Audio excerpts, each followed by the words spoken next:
Hello? Hello? Hello? Is that working?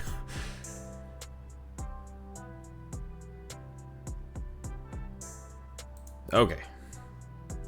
Jesus.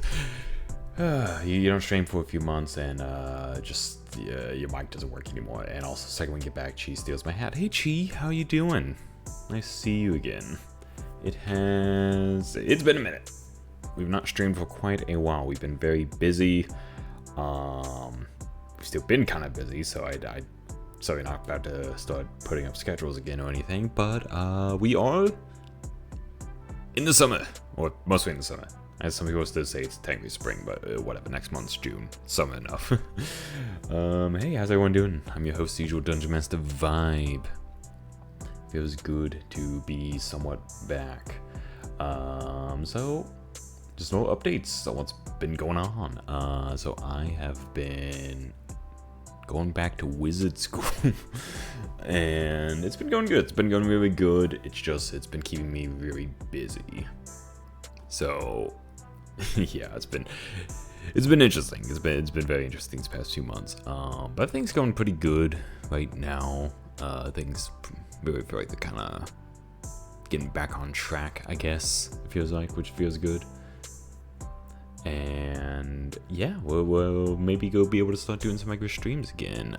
Especially I'm wanting to try to get back into streams now because, as you know, next month, June, the end of June, will be I believe it'll be third annual Gamers Outreach fundraiser. As you guys know, I enjoy that fundraiser very much and I support it very, very dearly.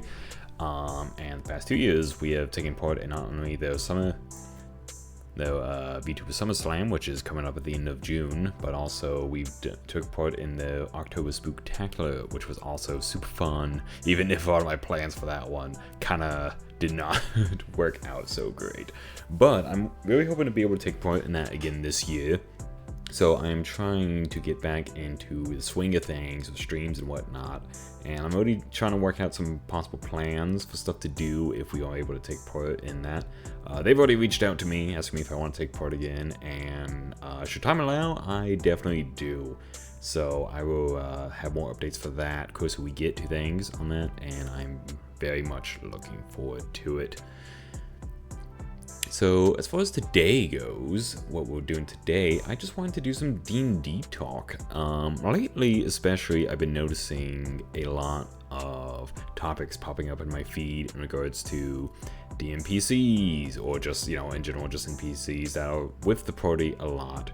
And with that, often in my case, comes up the idea of the sidekick, which is an optional that was added in Tasha's Cauldron of Everything. And honestly, it's been one of my favorite optional rules for both me and my brother in the games we run when it comes to running NPCs that interact with the party on a pretty regular basis.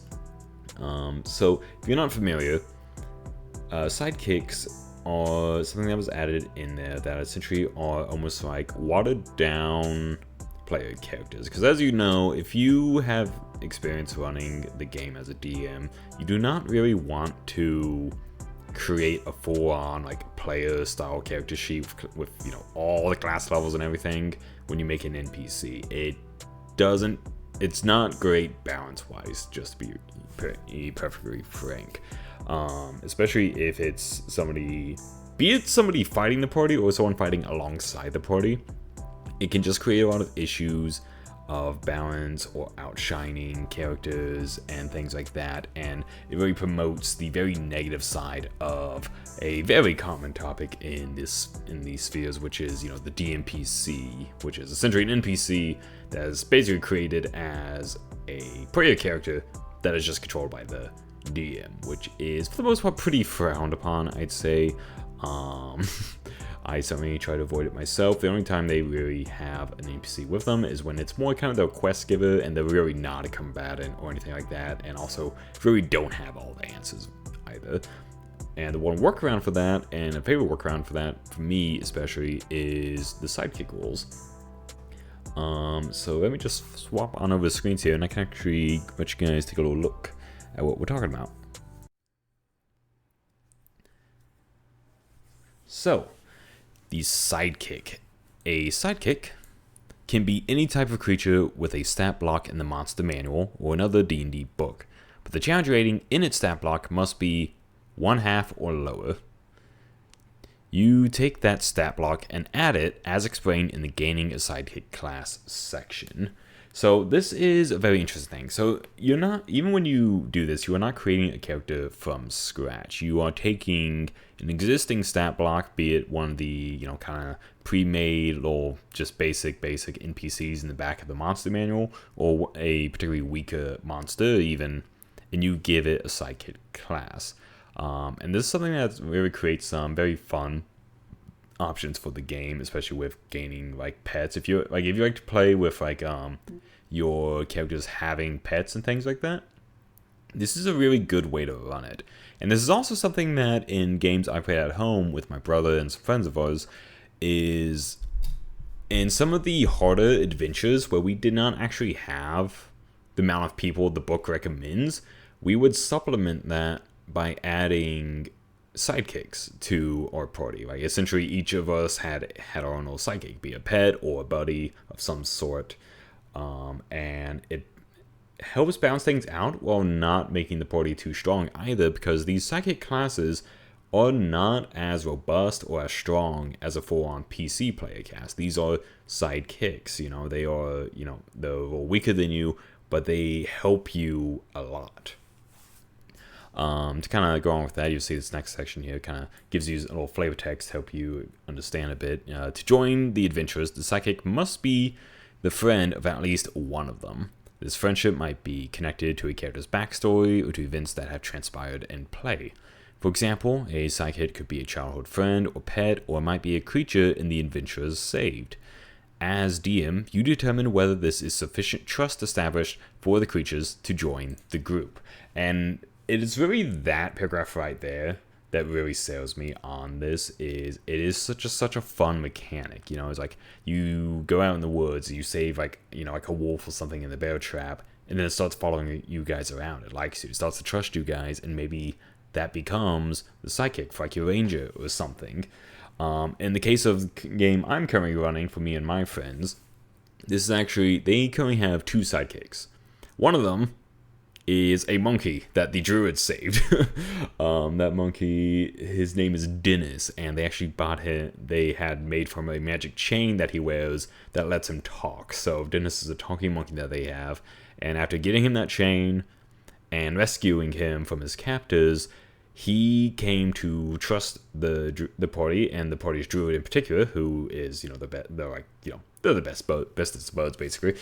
And they work together, and they have a very fun dynamic, and so Dennis joined the party as a sidekick. The second one is actually just a regular human guy who was actually originally the party's kind of quest giver and patron. He was this kind of real sneaky, kind of skittish rogue type. But he was very more of the kind of guy behind the curtain sort of guy. He had the information on this big job they needed to do. And when a lot of that fell through, he kind of didn't really have that to offer them anymore. But he had come to be very good friends with the party, and the party kind of accepted him as part of their group. And so, though he's not able to give them sort of a leading role anymore and kind of pointing them in the direction of their quest, he's now still very on board and in their party as just kind of someone to actually support them in a bit more of a physical sense. And so he also joined the party, gaining a sidekick class. And it goes on to actually give you, as far as actually playing it, is also interesting. In both those characters' cases, those are NPCs that I ran and I still run them, but it does actually give you some options you can do here. You decide who plays the sidekick, and here are some options. A player plays a sidekick as their second character, ideal when you have only 1 or 2 players. So this is kind of what I'm talking about. And like say, when my brother was running a game of Descent into Avernus for us, we only had 3 people. That adventure is more for like 4 to 5, I'd say. And so since we didn't have really a full group, we had sidekicks added to our party that we also played as. Essentially, like, we would make the decision, like, sort of the mechanical decisions for them, while he, as the DM,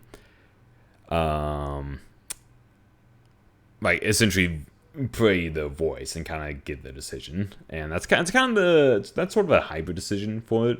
And that's really the one I kind of like, is like, like, you'll control them for the most part, like kind of outside combat things like that. But once it gets into combat, they really need them to do things. The party can kind of take a little more direct control of them. A player plays the sidekick as their only character. This is ideal for a player who wants a character who's simpler than a typical player character. So this is an interesting one. I've yet to really do this, have anyone like actually play sidekick as just their character, and it's certainly doable, and it's actually a pretty interesting idea if you want to play maybe like kind of just a very low power game, in which case this would be very ideal for that. Or if your character really does just want to be pretty on the sideline and you're just really not too good at getting the hang of all the games, it's actually a pretty nice way to kind of ease someone into the game. It's definitely not my go-to to get someone to learn the game, but it is an option to give them a much simpler class who can still help the party a lot, but not throw a whole bunch of things at them all at once. The other options are the players jointly play the sidekick, or you play the sidekick. I would say really, I mostly do kind of a combination of these two, and I really like doing it that way. And there was no limit on the number of sidekicks in a group, but having more than one per player character can noticeably slow down the game. When estimating the difficulty of an upcoming encounter, count each sidekick as a character. So that is something to keep in mind as well. Like I said, when we did Descent into Avernus, each of us had a sidekick. There were 3 of us. We each had a sidekick. So we had total. Essentially, we had that turned our group from a group of 3 to a group of 6. Even if half of them really only had half the capabilities of us, but they still had comparable. But those skills they had was still pretty, like, power scale wise comparable to the rest of the party, which was very helpful. So, gaining a sidekick class. When you create a sidekick, you choose the class it will have for the rest of its career, which is very important to take note of, because sidekick cannot multi-class and they cannot change that class. So when they become a sidekick, you choose right then if they are an expert, spellcaster, or warrior, each of which is detailed on the pages. If a sidekick class contains a choice, you may make the choice or let the players make it, which I do like to do. In the case of Dennis, the monkey, he had like he had fewer options just because of like some of the prerequisite stuff. Whereas in the case of Apoth, he could actually, Apoth was the human character that's now the sidekick. He could technically fit into any of those roles, so I actually left it up to the group to decide which of those roles they took. In their cases, both of them actually ended up as experts, which has been pretty helpful to the party, as they mostly just use their help action, but we'll get into that in a bit. For starting level, the starting level of a sidekick is the same as the average level of the group. For example, if a first level group starts out with a sidekick, that sidekick is also first level. But if a 10th level group invites a sidekick to join them, that sidekick starts at 10th level. So you don't have to really worry about sharing. So if you do XP system, I might point out, and you have a sidekick, you don't have to worry about the sidekick like having to split the XP, because they don't level off of the XP, they level off of the average level of the party. So that XP goes to the party, and whatever level they're at, the sidekicks just kind of level alongside them.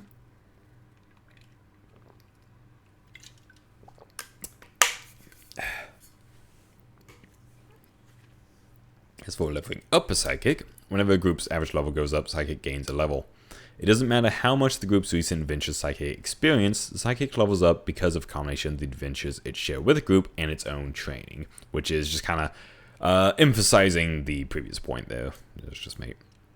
Hit points is something also very important to keep in mind with the sidekicks, and also can kind of go into what kind of monster or NPC in the back stat block you want to use when making one, because you start out with those, but whenever the sidekick gains level, it gains 1 hit die, and its hit point maximum increases. To determine the amount of the increase, roll the hit die. The type of die appears in the Sidekick stat block. So for them, it goes off of what's in their stat block, not with their class. So that's something you want to keep in mind. And adds Constitution modifier. It gains a minimum of 1 hit point per level. So really the only thing different here from like a regular character class is the fact that its hit die is dependent upon what shows up in its stat block, not what class you pick. So you could have them be like a spellcaster, and they could be rocking like a D10 for their hit die. Not likely, but you know, they might. The Psychic drops 0 hit points. It isn't killed outright. It falls unconscious and subsequently makes death saving throws, just like a player character. Really not much to talk about there, just very, very simplistic.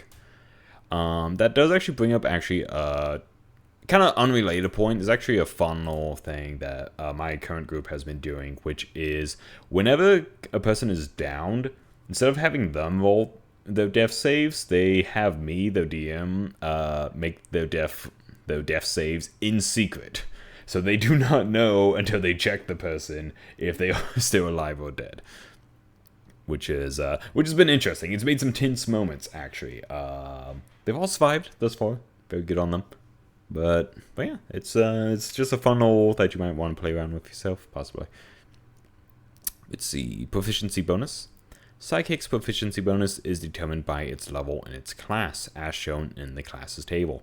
Whenever the Sidekick's proficiency bonus increases by 1, add 1 to the 2-hit modifier of all attacks in its stat block, and increase the DCs in its stat block by 1. Another important thing to keep in mind, because a lot of the abilities they have, they're a combination of what they can already do in their stat block and what skills are gained by the class.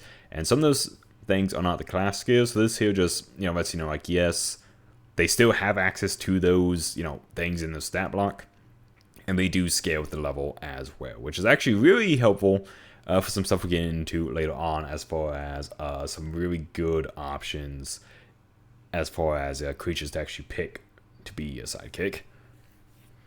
Ability score increases. Whenever the sidekick gains the ability score improvement feature, adjust anything in its stat block that relies on an ability modifier that you increase. For example, the sidekick has an attack that uses its strength modifier. Increase the attack's modifier to hit and damage if the strength modifier increases. If it's unclear whether the melee attack in its stat block uses strength or dex, the attack can use either. So it gives you a little bit of leeway there as well, as far as just figuring out what abilities should be used.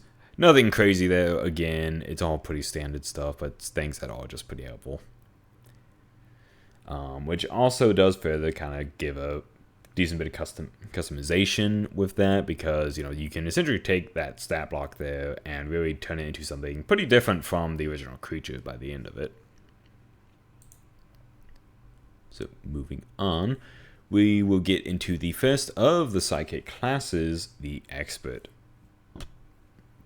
The Expert is a master of certain task or knowledge, favoring cutting over brawn. It might be a scout, a musician, a librarian, a clever street kid, a wily merchant, or a burglar.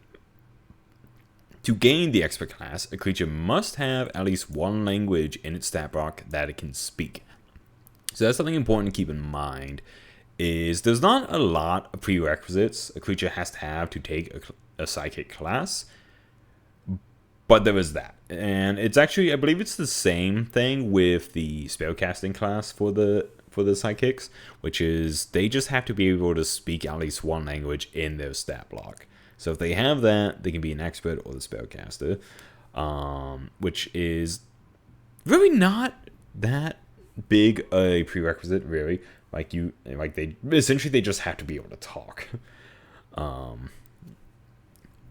But essentially this just keeps you from having something that's just a straight up monster being able to get a bunch of benefits that might be a little too much for it, I guess, or just be hard to rationalize. But you'll be able to kind of get a better feel for once we look into the different abilities. A Psychic gains following class features as gains level, as summarized on the Expert table. And as you see, they do go all the way up to level 20, same as a player character does. But you might notice that, the list there's not a ton there, a ton of things there, which is just fine.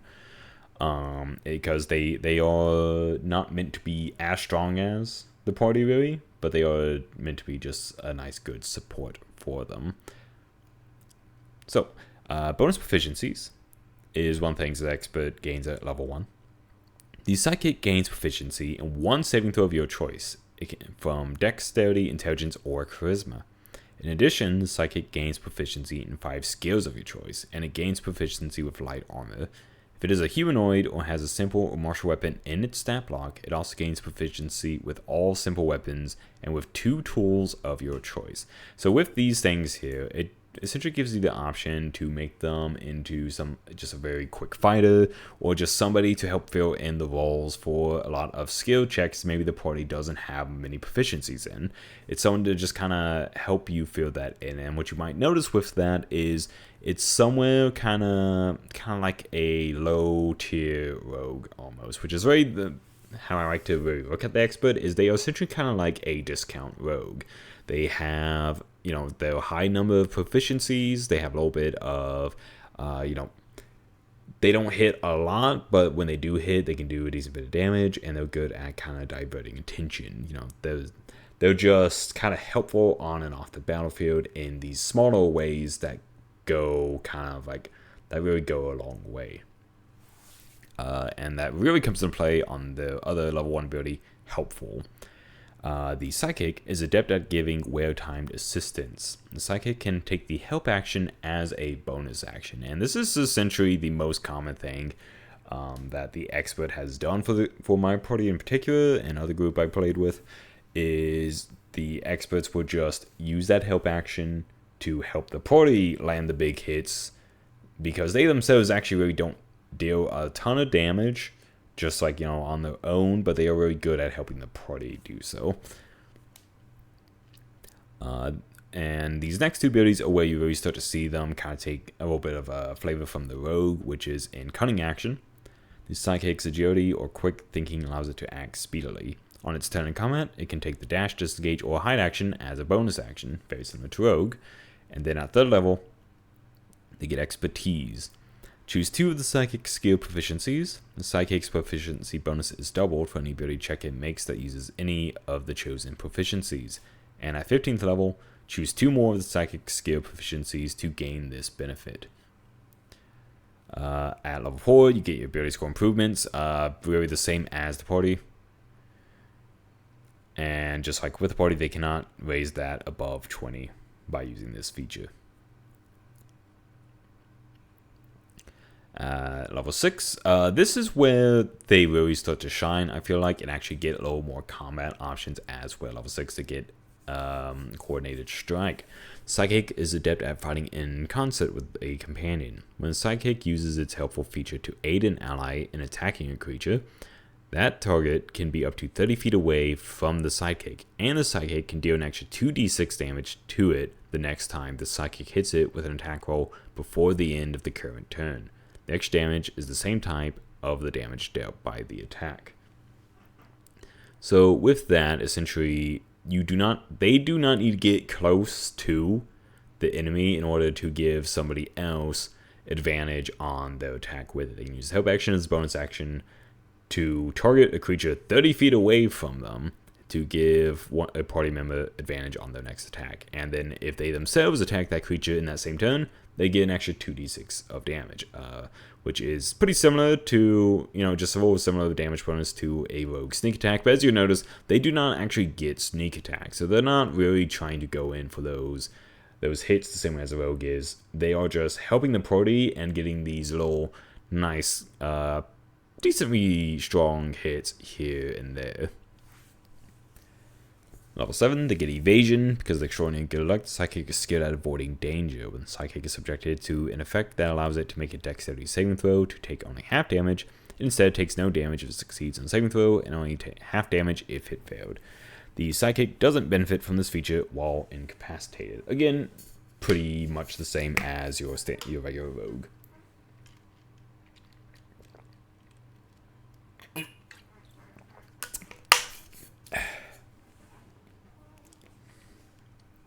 Drinking Watermelon Advanced GG.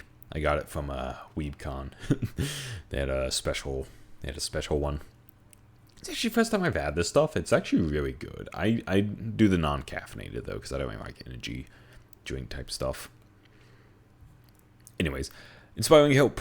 At 11th level, they gain Inspiring Help. When the Psychic takes the help action, the creature who receives the help also gains a 1d6 bonus to the d20 roll. If that roll is an attack roll, the creature can forego adding the bonus to it, and then if the attack hits, the creature can add the bonus to the attack's damage roll against one target. So essentially, this gives them more reason to really focus on that help action, because they can essentially give anyone either a d6 bonus to attack or a d6 bonus to damage, which is very important in the fact that it is the person they use that help on who gets to decide that. So again, it's just very much focuses on helping out the party, not necessarily going in for big hits themselves. At level 14, they get Reliable Talent. The Psychic has refined its skills to an exceptional degree. Whenever Psychic makes an ability check that includes its whole proficiency bonus, they can treat a d20 roll of 9 or lower as a 10, again, similar to the Rogues. And at 18th level, the top ability is Sharp Mind. Psychic gains proficiency in one of the following saving throws of your choice: Intelligence, Wisdom, or Charisma, which is pretty basic, I'd say, especially considering this is at level 18. They gain this, they're getting that bonus to it. And you actually see that at level 20, it's not here, it might be on the next page. They do get Inspiring Help changes to 2d6 of damage. And then at level 19, they just get that other ability to improve. And so as you see, they really don't get as many abilities as like an actual rogue or any other player class. Like it's pretty sparse, really. But that's kind of the point, is that, you know, they gain some abilities to really help the party while not being as strong as them. So the next one up is the Spellcaster. A Psychic becomes a Spellcaster, walks the path of magic. The Psychic might be a hedge wizard, a priest, a soothsayer, a magical performer, or a person with magic in their veins. To gain the Spellcaster class, the creature must have at least one language in its stat block that it can speak. So again, same as Expert, the only thing that they have to be able to do to become a Spellcaster is they have to be able to speak at least one language. Now, one thing I will say is it's important to keep in mind actual kind of flavor, I guess, when you're picking these classes. Like, sure, they might be able to talk, but if the person has had literally no interaction with magic at all, or there's no rational thing like a party member's been teaching them magic or things like that, you gotta ask yourself, does it make sense for them to do that? I mean, that's more of just kind of a flavor text and story kind of thing, but, you know, in a role-playing game, I do find that sort of thing to be important, personally, so that's just something you want to keep in mind. As far as the abilities they get, you might notice they have even less abilities than the Expert, but that is because they are gaining, in place of those, they are just, essentially, they're basically constantly gaining spells, but you also notice that they never become as strong a spellcaster as a player. They only ever reach 5th level spellcasting, despite the overall spread of abilities, essentially designating them as a, you know, a full caster, while not getting up anything above a 5th level spell. So, to start off though, at 1st level, Psychic gains proficiency in one saving throw of your choice from Wisdom, Intelligence, or Charisma. In addition, the Psychic gains proficiency in 2 skills of your choice from the following list: Arcana, History, Insight, Investigation, Medicine, Performance, Persuasion, and Religion. The Psychic gains proficiency with light armor, and if it is a humanoid or has a simple martial weapon in stat block, it also gains proficiency with all simple weapons. So with the addition of it gaining light armor and those though, you can actually, especially depending on what stat block you pick for it, you can actually go with some fun builds still for, you know, the Spellcaster Psychic especially, I feel like. Because you can go, you know, keep them back away with the wizardy ropes, just go, you know, full on range caster. But with the addition of light armor and, you know, the addition of proficiency of simple weapons, in addition to whatever else they have in a stat block, because again, the only requirement is that they be able to speak a language. So you could pick a very melee focused sounding like character in the, you know, for the stat block, and then add a bunch of spells for them. So they could very well turn into a pretty melee-based, spellcaster fighter, which is, a build that I myself actually do enjoy a lot. And you can kind of see how it gets in that when you look at how the actual spellcasting works, which is, I would say, as far as the psychics go, this one, the spellcaster, requires the most decision making, especially in the case of expert, and the other one go look at warrior. Is you pick that class and you just kind of go you pick a few proficiencies, but other than that, you are just grabbing the abilities in the order that you get them, and that's really it as far as progression. But with the spellcaster, you have to make a few more decisions at the point of level 1, and then you kind of got to continue to make more decisions later on, and the fact that you are picking the spells that they gain. And the way that works actually is, so at level 1, the psychic gains the ability to cast spells. If the creature already has a spellcasting trait, this feature replaces that trait. This is actually one of the few times in the psychic creation that it actually says something replaces a feature in the stat block. I don't think there's actually another point where it says. I think this might be the only time it really does that. Anyways, choose spellcaster's role: mage, healer, or prodigy. This choice determines the spell list and spellcasting ability used by the psychic, as shown in spellcasting table. So this one was, with the expert, it's a sentry, just kind of rogue with maybe a little bit of bard to it. This one, at level 1, you choose kind of what spellcaster you're mimicking. So if you go with mage, you're picking from the wizard spell list and you're using intelligence. If you choose healer, you're doing cleric and druid spell list, which is something to keep in mind with both healer and prodigy. There are actually, for those ones, there are 2 different spell lists you are getting to choose from. So with healer, it's cleric and druid, and you're using wisdom. And for prodigy, you get bard and warlock, and you're using charisma. You do not get to choose anything from the sorcerer spell list, but for the most part, since wizard is included there and bard and warlock, with these ones here, I believe most sorcerer spells are still available to them, just kind of depending on which one you pick. Because unless I'm misremembering, I don't think there's really a lot of spells that are exclusive to sorcerer. As for the actual spell slots, the spellcaster table shows how many spell slots Psychic has to cast its spellcasting spells of first level and higher. To cast one of these spells, Psychic must expend a slot of the spell's level or higher. The Psychic regains all expended spell slots when it finishes a long rest. Same as, pretty much any of these types of spellcasters, with the exception of, even if you go with Prodigy and you're choosing Warlock spells, you are not getting, that Warlock very quickly getting your spells back, but you also have more spell slots than an actual Warlock as well.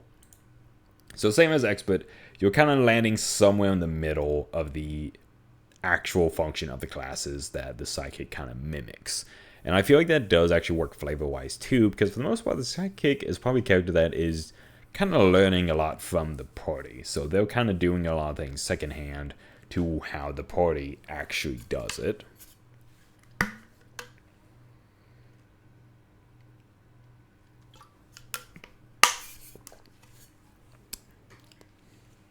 For spells known, Psychic knows 2 cantrips and 1 first level spell of your choice from its spell list. Here are recommendations for first level spellcaster of each role. This is actually something they added a lot of in Tasha's culture and everything, is these list of recommendations. They actually did it with even the fighter. If you're playing a battle master, they actually give you a list of recommendations for that too. And that's actually another thing I actually like about Tasha's. Tasha's is definitely one of my favorite books that they added to 5e. Just so much was added to it that just me and my groups really enjoyed and still continue to use a lot, psychic rules included. So it just gives you some recommendations here. For Mage, recommends Mage Hand, Ray Frost, Thunderwave, Hero, Cure Wounds, Guidance, Sacred Flame, and for Prodigy, Eldritch Blast, Hearing Word, and Light. Which I would agree, those are all good options. The cantrips known and spells known column of the spellcaster table shows when the Psychic learns more spells of your choice. Each of the spells in the spells known column must be of a level for which Psychic has spell slots, as shown on the table. For instance, when Psychic reaches 5th level in this class, it can learn one new spell of 1st or 2nd level. Additionally, when Psychic gains a level in this class, you can choose one of the spells it knows from this class and place it with another spell from its spell list. The new spell must be a cantrip or of a level for which Psychic has spell slots.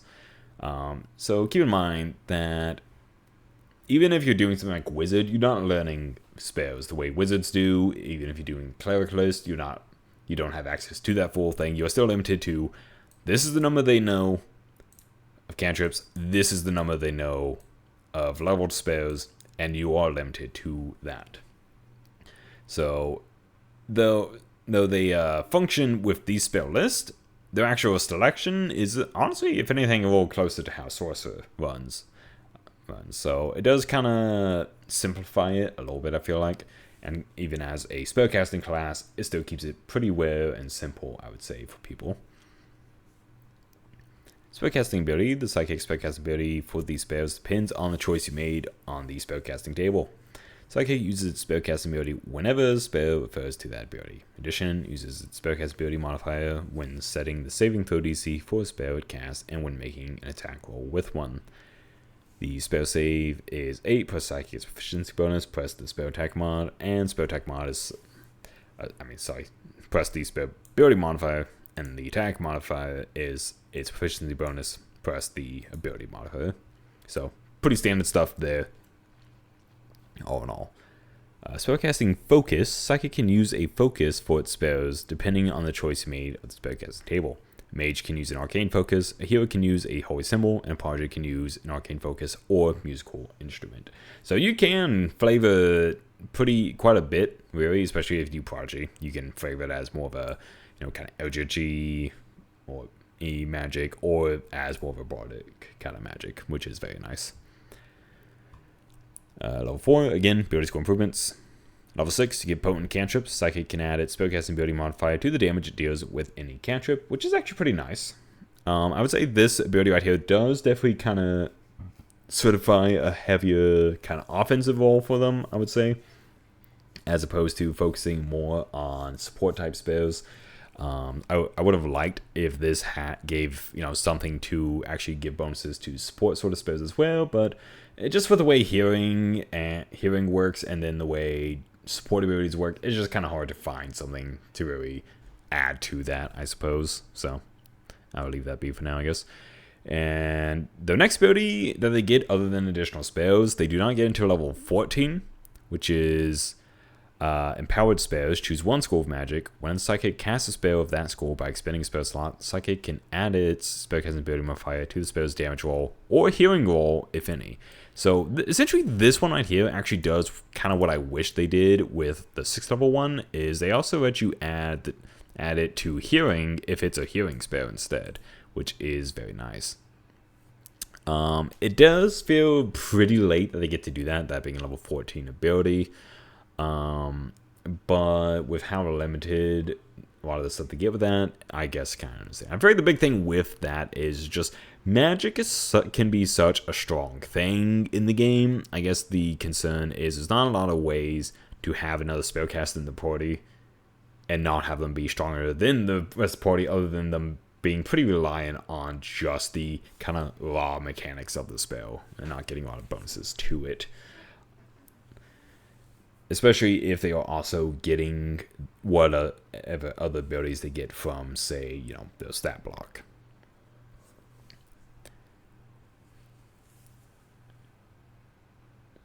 And the final thing you get is they actually don't get until level 20, which is focused casting.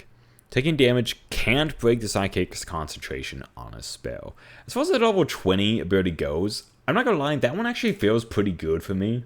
They will just, once they start concentrating on a spell, they can just keep it up forever unless you knock them out, which is, honestly, there's a lot of spells, even with the highest spell level they can get being level 5, there are some good spells for that. That gives you a lot of good options. The actual gaining of spell slots is pretty slow. They don't get a 2nd level until 5th. They don't get 3rd until 9th. A 4th at 13th, and then that 5th level spell slot, which is as high as they don't get to level 17. So the overall magical progression is pretty slow, but they get right. But you know, again, they're pretty meant to be a pretty quick, real quick, and just helpful magic casting as opposed to a lot of the stuff you see your true full casting player characters doing.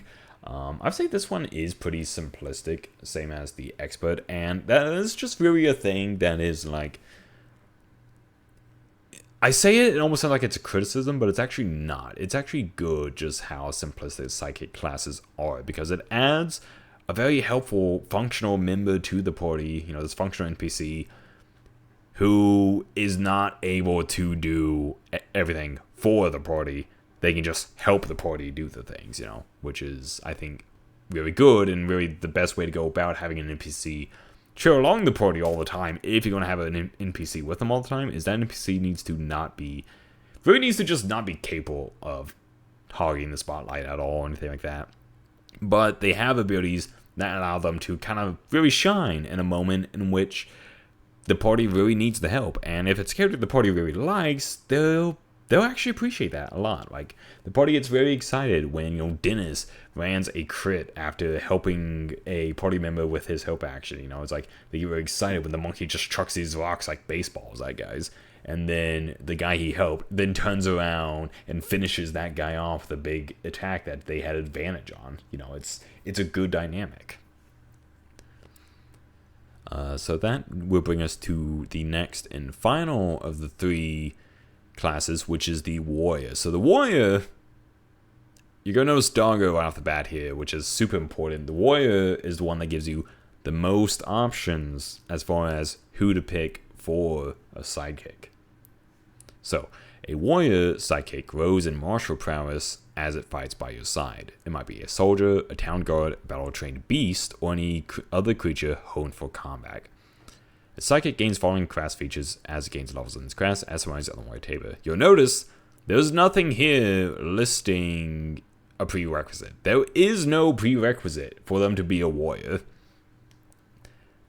Essentially, the only prerequisite is that they like you enough and trust you enough to become a sidekick. And if they do that, then they can become a warrior, which is actually really nice and also great if you want to have a cool doggo following you around. So, bonus proficiencies. The warrior, the sidekick, gains proficiency in one saving throw of your choice, strength, dex, or con. So basically you get to choose more of your physical stuff instead. In addition, psychic gains proficiency in 2 skills of your choice from the following list: acrobatics, animal handling, athletics, intimidation, nature, perception, and survival. Psychic gains proficiency with all armor, and if it is a humanoid or has a symbol or martial weapon in its stat block. It gains proficiency with shields and all simple and martial weapons. So very much like a fighter, but there is actually some very important wording. So right here it says the psychic gains proficiency with all armor. It then has comma, and if it is a humanoid or has a simple martial weapon in its stat block, it gains proficiency with simple with these other things. So important thing with wording though is it does not have to be a humanoid to gain proficiency with all armor. Meaning, you can have a trained attack dog in the party that is proficient with plate armor. All you gotta do is convince the DM to actually find a blacksmith who knows how to make armor to fit a dog, which is freaking awesome. And it's actually, I did not point out, but that is actually technically the case with the expert as well, and the spellcaster even is that armor proficiency is not tied to it being humanoid in either of those cases. This part is, however. That said, is even this part though does have a bit of a caveat. It says, and if it is a humanoid or has a simple martial weapon in its stat block, it gains proficiency with all those things. So, though I believe with the current stat blocks, there's not really anything that's not humanoid that has a simple martial weapon in the stat block. But if you can find one, technically, it gets all this as well. So, the warrior has some interesting little things to keep track of there and just take note of.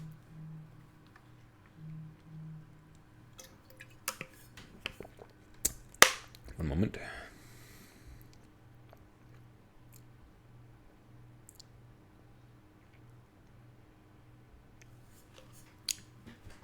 nothing more of it. One second. Who's messaging me?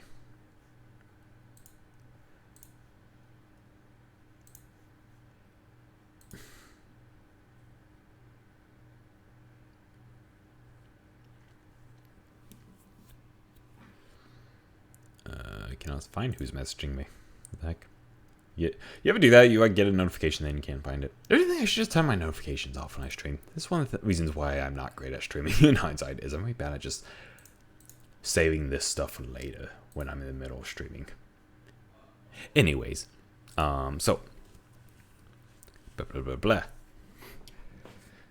So martial roll. This is the warrior's other first level ability. This is kind of akin to a fighter picking a fighter style. But as you see, they have more limited options. So each warrior focuses on offense or defense in their training, choosing one of the following options. You can choose attacker, in which the psychic gains a +2 to all attack rolls, which can sometimes be pretty big, or defender. Psychic can use its reaction to impose disadvantage on the attack roll for a creature within 5 feet of it, whose target isn't the psychic, provided the psychic can see the attacker. So essentially, you can choose to either forever get a +2 and bonus to attack rolls, or you can essentially get the fighter's defender fighting style, which requires a shield for the fighter, but the psychic, you notice, does not require a shield for that. So they can just have that, extra type of reaction just all the time, even without having a shield. When it comes to this one, it's definitely pretty dependent, I would say, on, especially since it's the level 1 ability, you want to keep in mind which stat block you chose, especially for, this one in particular. Because if the stat block you chose isn't particularly beefy already, you probably, you might not necessarily do defender, because they might very well not want to be up front and things. And when it comes to that, really, I guess it actually comes down to, do you want them to be a melee focus or a range focus? Because the range focus, there's probably not a lot of reasons to go with defender, because you're likely not going to be close enough to that many of the party members to get the benefits of to give them the benefits of this reaction, unless you're always side by side with, say, maybe another ranged member of the party. So there are, of course, exceptions and places for it to work, but these are just things you want to keep in mind, and when you're making the choice on that.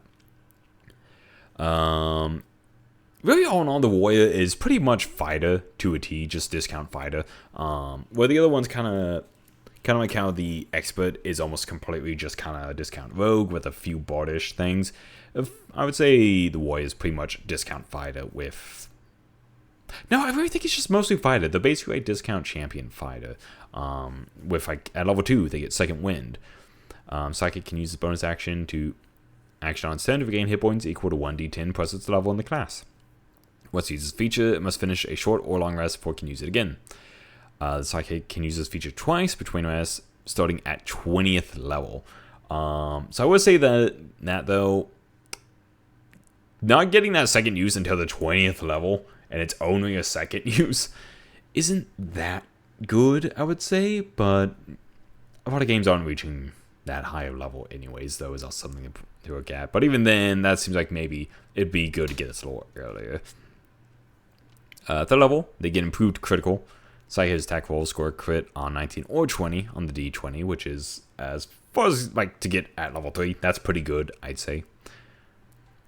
Ability score improvements at level 4. At 6th level, they get extra attack. They can attack. The Psychic can attack twice instead of once when it takes the attack action on its turn. And the number of attacks increases 3 at level 15. Psychic has the multi-attack action. It can use extra attack or multi-attack on a turn, not both. So this is actually something important to point out. So if on the stat block, if they already have multi-attack, odds are they're probably attacking more than once before level 6 anyways. And the reason why you want to look at that is because in the stat block, the multi-attack will be, it'll list what things they can do in the multi-attack. Whereas, let's say you're using extra, and if that thing doesn't include, like, say, a new weapon efficiency they gained when they took this class, you're probably going to have to wait until extra attack to actually use that. But odds are, you're probably going to stick with what they're good at attack-wise. And you'll actually see why in the case of when we look at some of my two favorite options for creatures to actually choose for sidekicks, which we'll get into once we finish looking at this class. So, level 7, you get Battle Readiness. The Sidekick has advantage on initiative rolls. Pretty simple stuff. At level E10, they get improved defense. The Sidekick's armor class increases by 1, just flat increased by 1, not because of armor or because of anything. It's just the regular old armor. It's not base 10, it is now base 1 plus, whatever other things you got going on. Or, if you're wearing armor, it's whatever that one's base plus 1. It's just whatever you're getting your armor from, you add 1 to it. And then at level 11, they get Indomitable. Psychic can reroll a saving throw The Psychic can reroll a saving throw that it fails, but it must use the new roll. When it uses this feature, it can't use the feature again until it finishes a long rest. And the Psychic can use this feature twice between long rests, starting at 18th level. And you'll notice that that's the last new ability it gets. The Warrior is probably the simplest one. Everything else is just like gaining the other extra attacks, actually use the second wind, actually use of Indomitable. That is all the other things they really get. I believe they might get an additional, let me double check it now. Yeah, so they do get, I think, no, I actually don't think they do get an extra ability score improvement. 4, 8, 12, 14, 16.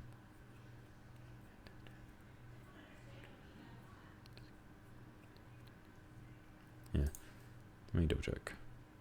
Do they get an extra? Kind of like Fighter does? Yes, they do. So, yeah, they get extra ability score improvement. Again, similar to the Fighter as well, actually. So those are your 3 Sidekick classes. So as you can see, they are... The Warrior especially is the simplest, easiest one.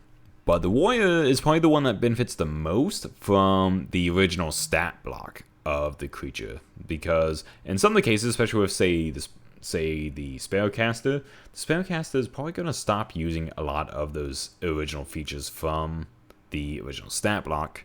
Whereas the Expert and the Warrior especially is going to continue making use of those. This is a different thing. We'll mess with that later. Parlaying with monsters is another interesting thing we might look at another time. But honestly, it's not really something we've had come up much. So, last thing we're going to go over is actually my favorite 2 options for Sidekick. So, first off, the Thug. The Thug is a great option for a humanoid Sidekick. So the Thug, as you see, its challenge rating is 1/2. And also, as far as a 1/2 challenge rating creature goes, the Thug's pretty good. They're a good enemy for a low-level party to go up against, frankly. They might have a decent fight with this guy, especially if they're with buddies. And you'll see why. So the Thug, where it comes with the leather armor, with the armor class of 11, very low on the dex. Hit points are 32, so if we're starting hit points for a creature, that's pretty good. That's one of the higher hit points you can have starting out for a Sidekick. And they are using D8s for those hit dice. Speed is 30 feet. As you'll see, very low in the mental stat department though, but very good in strength and con. So this is a great option for a Warrior. Or, depending on who your DM is, they might take the Thug and just shuffle some of these numbers around, because these are so basic of numbers that, let's say you want them to be a spellcaster. Maybe the DM lets you change that 15 with this and strength with this 10 in intelligence. Swap those, and look, you've got a magic Thug now. But of course there are other options for that. There are actual spellcasting characters with that low of a challenge rating. There's the Wizard's Apprentice that you can do, which is another good option. I actually might I actually need to pull that one up. I'll look for that in a second. Let's see. Yeah, I'll pull that up in a second though. But this one in particular is great for warrior, especially just, without any changes. This one's great for warrior. So continuing on, they get intimidation +2 for skills, senses, passive perception 10, languages, any one language, usually common, which does allow them to be a spellcaster or an expert as well. And here's where things get good. So pack tactics. The thug gets pack tactics. The thug has advantage on an attack roll against creature if at least one of the thug's allies within 5 feet of the creature and the ally isn't incapacitated. So right off the bat, odds are they're going to have advantage most of the time if they are staying in the fight with whoever your front line is. They get multi-attack. They get to make 2 melee attacks. Thug makes 2 melee attacks. So since it's multi-attack, specifies melee attacks, you cannot necessarily make them a ranged warrior and attack multiple times until they get extra attack as the actual ability. But at the least before that, they're already able to make 2 attacks in melee. And since they have both a mace and a heavy crossbow in the original stat block, they get proficiency with all weapons. And on top of that, they already have a mace, a strength-based weapon that does d6, and they have a heavy crossbow, which is a pretty good, ranged weapon doing a d10 of damage. They don't have a dex mod, so it is a base d10, but even so, like I said, with those extra ability score improvements, this one can really be turned into a very good one, and also a very good option for the defense option in particular, since they have this high hit point count of starting at 32. Now, that one's so that is a very good one for that. Now, the other one is another good warrior example, mostly because it is not able to talk. So, that's the only option can be. But, if you want to pick a monster, this one is super good to pick, and that is the Cockatrice. The Cockatrice, challenge rating, 1/2. It is a small monstrosity, unaligned. Its armor class is 11. Just natural armor is 11. Its hit point starts at 27, which is, again, not bad for, how low, you can get these guys starting at. D6 for the hit die. They're a little bit on the slow side, walking with 20 feet, but they have a fly speed of 40. Strength is a -2 with that 6, though, but they are more dexterous. So the dex of +1, con +1, and -4 to intelligence, plus another +1 in wisdom. So this guy's not doing any talking to, but he doesn't talk anyways. Some other helpful things he gets is he does have dark vision, 60 feet, passive perception 11, which, as you can see, he doesn't have a lot of abilities, but right here, his main thing, bite. Let me actually zoom in. I realized I probably should have zoomed in earlier. So, the Cockatrice's bite. It's melee weapon attack, +3 to hit. If you take the attacker stall, that is immediately becoming a +5 to hit. Reach 5 feet, 1 creature. On a hit is 1d4 +1 piercing damage. The target must succeed on DC 11 con save against being magically petrified. On a failed save, the creature begins to turn to stone and is restrained. It must repeat the saving throw at the end of its next turn. On a success, the effect ends. On a failure, the creature is petrified for 24 hours. So, at level 1, you can get a creature that has unlimited uses of possibly petrifying an enemy. And with the rules of the DCs increasing as they level up, that DC 11 con save is going to get higher. This DC will raise as they level up. And unlike a lot of other abilities like this, you notice with the Cockatrice, after you succeed on this save, this is one of those abilities that's not like, oh, if you succeed, you're immune to for it for 24 hours. You do not gain immunity once you succeed on this. So you can avoid being petrified once, but the next time it attacks you, it's going to happen again. And once you get extra attack, that is 2 chances of possible petrification per turn. This is actually something I even did in our Descent into Avernus game. One of the characters I played as in that, and yes, one of the characters, I lost a lot of characters playing Descent into Avernus. It is hard. Descent into Avernus is hard. It's very fun, though. It's actually the character that I ended up finishing it with. I played a Ranger Paladin multi-class, and they were a furbolg, and essentially they were part of the Hell Knights, but they were essentially the guy who was in charge of the Hell Knights messenger birds, and he had a pet cockatrice named Kevin. Kevin was a cockatrice whose egg got mixed in with the messenger ravens, and when he hatched, he just, instead of, getting rid of it, he raised it, and Kevin became his best bud. And so, him and Kevin made it all the way to the end of Descent into Avernus, and spoiler alert, you do have the opportunity to fight Zariel in that, and we won. We beat Zariel.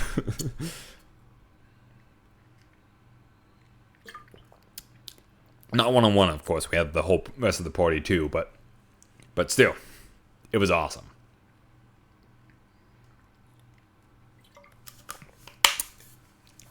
Now, view all monsters. Let me pop this open real quick. So, wow, that did not take as long as I thought. As you can see, it's like the fact that that section is so short too.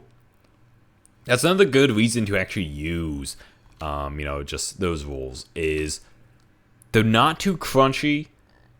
They're really easy to follow. The guide to create the characters is very easy to follow. So it is like very easy to implement, honestly, and it adds some new dynamics to the game where it's not like overburdening anyone or overburdening the DM, which, as the DM for my group, is very good. It's just something really good. So let me just pop this open. So we got this sorted by challenge rating here. I think. Hold on. I think I'm freezing up. Maybe not. Okay. Oh wait. My bad.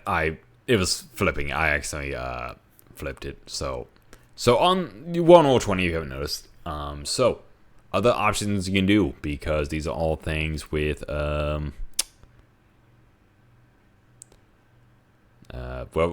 let's get past the things that aren't actual creatures. Sorry, the list also includes all those summon things that aren't actual monsters. Hold on. Here we go. An awakened shrub.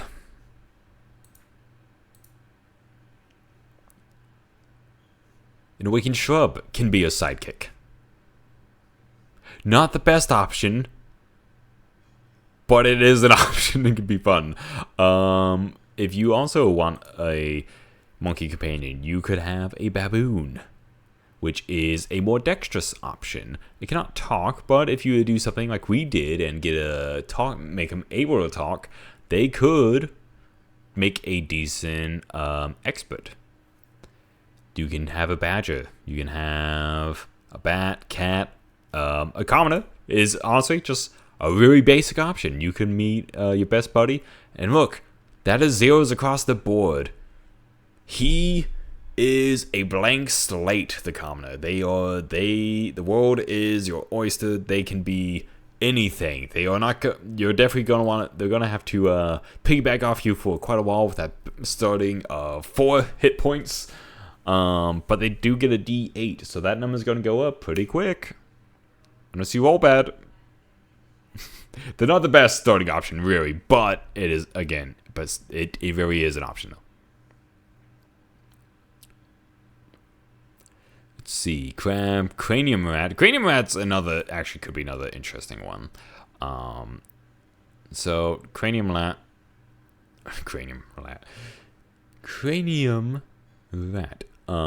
Languages got telepathy up to 30 feet. With that in mind, the cranium rat, I would rationalize can technically talk. So the cranium rat could become an expert or a spellcaster as well. And honestly, they would make a pretty interesting spellcasting one, especially because, well, actually, they would not be very good at it. Unless you were doing healer, they might not be that good at it, but they could actually be an expert. They get that illumination, so I can help you do spread some light. And they get telepathic shroud. The cranium rat is immune to any effect that would sense its emotions or read its thoughts, as well as to all divination spells. So cranium rat could make a very interesting expert option, because with that, they would be a great spy for the party. You can send him in to go check things out and, you know, keep out of sight while being able to stay in perfectly easy contact with the party, or well, within 30 feet at the least. But you know, it's a good option. Intelligence is low, so they might. So unless you're flavor text them, be an actually smart creating that, they're maybe not going to be able to be the most intelligent, but at the very least they can do those help actions or whatnot. Let's see.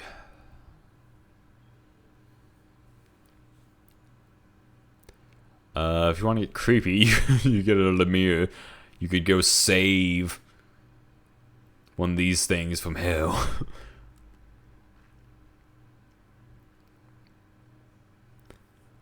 Which... And you see when I'm looking at these, when you're getting the stats, no matter what you pick, their stat line is going to be low. They're not going to be anything near, like, even, like, a level 1 player character's starting stats. But, again, that's another point towards it, is they are not as strong as you. Your characters are the ones who kind of had that something they needed to become strong enough to essentially gain a class and be very good in that field.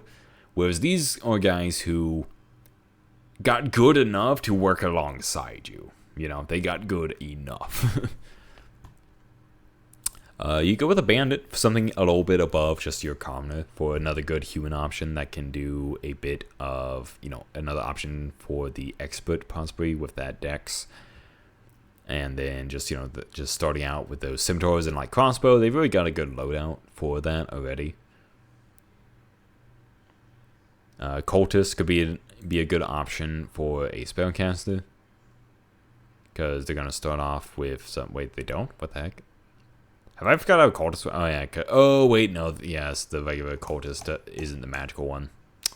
My bad.